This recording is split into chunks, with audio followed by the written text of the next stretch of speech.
보혜사 곧 아버지께서 내 이름으로 보내실 성령 그가 너희에게 모든 것을 가르치고 내가 너희에게 말한 모든 것을 생각나게 하리라. 평안을 너희에게 끼치노니 곧 나의 평안을 너희에게 주노라. 내가 너희에게 주는 것은 세상이 주는 것과 같지 아니하니라. 너희는 마음에 근심하지도 말고 두려워하지도 말라. 아멘. 자, 지난 시간에 예수님의 가르침인 이웃사랑은 성령님이 가능하게 한다고 말씀을 드렸는데요. 오늘은 그 성령님이 하시는 일 중에 다른 부분을 좀 살펴보려고 합니다. 26절에 보면 가르치고 생각나게 하신다라는 구절이 있는데요. 그 예수님의 제자들 같은 경우는 예수님과 함께 동행하면서 많은 것을 배웠지만 그 예수님이 이 땅에 계실 때는 사실 예수님의 말씀의 의미를 깨닫지 못한 게 많았습니다. 그런데 예수님이 하늘로 올라가시고 성령님이 오고 나서 그 의미들을 많이 깨달았고 또 특정한 상황을 만났을 때 또 예수님이 하신 말이 생각이 났던 거죠. 자, 이것은 오늘날 우리에게도 마찬가지입니다. 성경 말씀의 의미를 깨닫게 하시고 또 예수님이 하나님의 아들이시고 우리의 구원자 되신 것을 알고 믿게 하시는 분이 성령님입니다. 그래서 예수님은 성령님을 우리에게 보내주셔서 자신의 가르침을 생각나게 하시고 또한 깨닫게 하시는 겁니다. 그리고 또 한 가지 성령님이 하시는 일은 성령님이 우리에게 오시면 마음의 평안을 주십니다.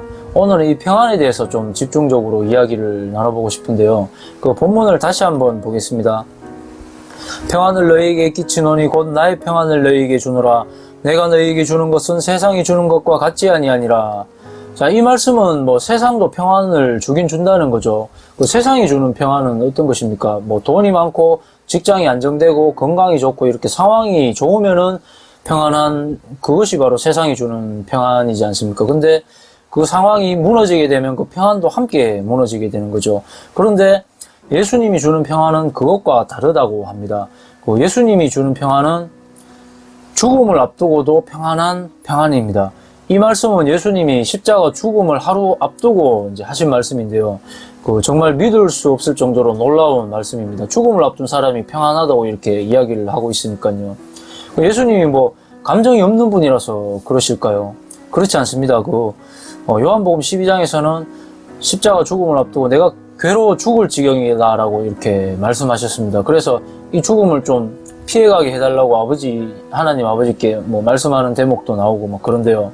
그런데 그 예수님이 평안을 회복하신 거죠. 그 평안의 실체는 바로 성령님이십니다. 26절에 성령님을 제자들에게 보내주시겠다고 말씀하시고 바로 이어서 27절에 평안을 이야기하고 있죠. 그래서 이 평안의 실체는 바로 성령님이고 성령님의 주시는 평안은 죽음 앞에서도 평안할 수 있는 그 평안이고 그리고 세상과는 다른 평안인 것이죠. 저는 예전에 두려움이 굉장히 많은 사람이었습니다. 사람들과의 관계가 흐트러지거나 직장을 실직하거나 이렇게 상황이 안 좋아지면 마음이 굉장히 불안했거든요. 시편 22편에 보면 다윗을 통해서 예수님이 십자가에 달리셨을 때의 심정을 미리 예고하듯이 기록해 놓은 부분이 있는데요. 나는 물같이 쏟아졌으며 내 모든 뼈는 어그러졌으며 내 마음은 밀랍 같아서 내 속에서 녹았으며. 밀랍 인형 아시죠? 녹여가지고 이렇게 만드는 인형인데 그런 것처럼 마음이 녹았다고 합니다. 녹이려면 불을 계속 가해야 되는데 불이 계속 가하여지면은 굉장히 뜨거울 거 아닙니까? 제가 불안을 겪을 때 마음도 꼭 그랬습니다. 그냥 단순히 마음이 힘들고 괴로운 그런 정도가 아니라 마치 마음에 불이 붙어가지고 뜨거운 것 같은 그런 느낌으로 이제 굉장히 불안했거든요. 그 정도로 저는 마음에 평안이 없었던 사람이었습니다. 그래서 예수님을 어릴 적부터 믿으면서도 기도로 가장 많이 구했던 게 평안이었거든요. 그때마다 이제 예수님이 저한테 많은 위로를 주셨고 또 담대한 마음도 많이 주셔가지고 몇 년 사이에 저는 평안을 많이 회복했습니다. 그래서 물론 저도 사람이니까 평안을 잃어버릴 때도 있지만 똑같은 상황을 당해도 이제는 예전만큼 그렇게 많이 불안해 하지는 않습니다. 어떻게 보면 지금 현재 제 상황은 예전보다 더 상황이 안 좋다라고 할 수 있을 만큼 이렇게 점점 안 좋아지고 있는데요. 그럼에도 불구하고 예전보다 제가 많이 마음이 평안합니다. 그건 성령님이 주시는 평안이기 때문에 그렇다고 할 수 있겠죠.